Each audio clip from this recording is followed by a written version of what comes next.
County in Big 6 Bend, hours! northeastern Leon County in Big Bend, Florida, southeastern Decatur County in southwestern Georgia, southern Greene County in southwestern Georgia, southwestern Thomas County in Georgia, until 8 p.m. Eastern Daylight Time. Das wurde auch alles so. 7:21 p.m. Eastern wurde- Daylight Time.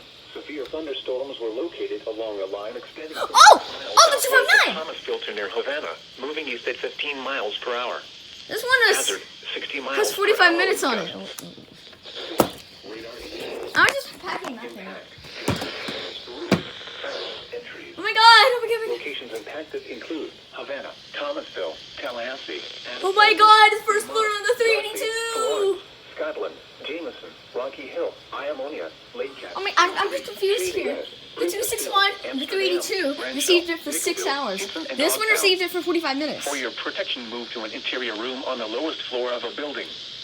Repeating. a Oh, severe crap, I think I know what thunderstorm happened has been here. issued Until 8 p.m. Eastern Dakota Daylight Time fell. for the following counties in Florida, Gadsden and Leon. I just And hear the this. following counties in I just hear Georgia, this. Decatur, And then I hear Thomas, another 261 alert thingy. I'm like, is it the 262? It's the 382!